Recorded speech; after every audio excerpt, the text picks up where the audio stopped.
Assalamualaikum warahmatullahi wabarakatuh dan selamat sore. Eh, Perkenalkan, nama saya Yolansari Ratu Pasang, NIM D1B12035 dari kelas 05 ahli jenjang. Di sini saya akan menjelaskan sistem komplement. Nah, perlu kita ketahui apa itu sistem komplement. Nah, sistem komplement adalah sistem enzimatik dari protein yang diaktifasi oleh berbagai reaksi antigen dan antibodi, kemudian memiliki peranan yang penting dalam peristiwa hemolisis dan bakteriolisis. Komplement juga berperan penting dalam beberapa proses lain seperti fagositosis, opsonisasi, kemotaksis, dan sitolisis. Komplement ini terdiri dari sistem 11 protein yang ditemukan dalam konsentrasi yang berbeda-beda dalam serum. Kemudian komplement juga diartikan sebagai molekul sistem imun non-spesifik larut dalam keadaan tidak aktif, dan ada juga diartikan sebagai aktivasi melalui enzim untuk reaksi berikut, seperti enzim pengontrol, kemudian beberapa tanpa aktivitas enzim.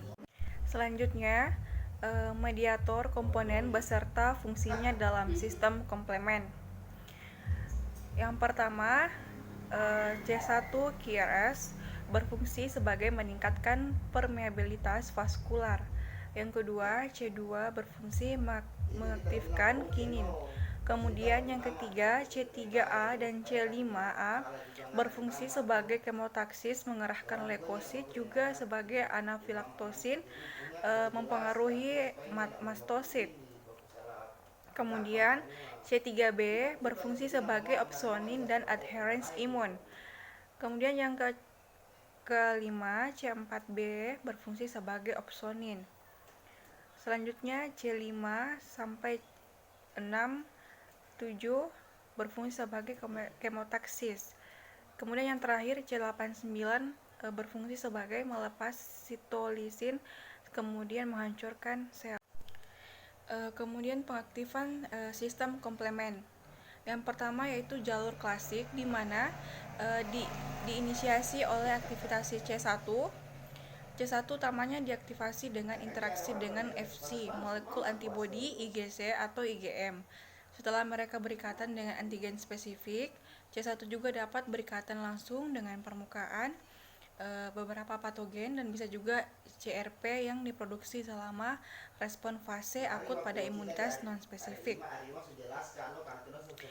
Kemudian yang kedua yaitu jalur alternatif, diaktifkan dengan pengikatan C3B ke permukaan mikrobial dan molekul antibodi. Kemudian yang ketiga yaitu jalur lektin, di mana diaktifkan dengan interaksi karbohidrat mikrobial atau lektin dengan MBL atau vikolin yang ditemukan pada plasma dan cairan jaringan. Kemudian fungsi sistem komplement yang pertama yaitu mencerna sel, bakteri, dan virus. Kemudian yang kedua itu opsonasi, yaitu memicu fagositosis antigen partikulat. Yang ketiga, mengikat reseptor komplement spesifik pada sel-sel imun, inflamasi, dan beberapa molekul imunoregulator. Kemudian yang terakhir, pembersihan imun, yaitu membuang sisa-sisa bahan imunitas atau kompleks imun dan mengirimnya ke limpa dan hati untuk dihancurkan. Sekian penjelasan singkat dari saya. Wassalamualaikum warahmatullahi wabarakatuh. Sekian dan terima kasih.